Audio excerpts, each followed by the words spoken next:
Radio పెట్టద్దని చెప్పానా?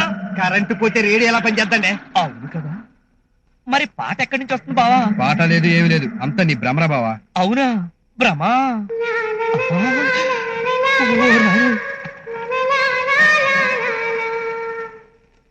నిజమేరా, ఎవరో పాడుతున్నారు.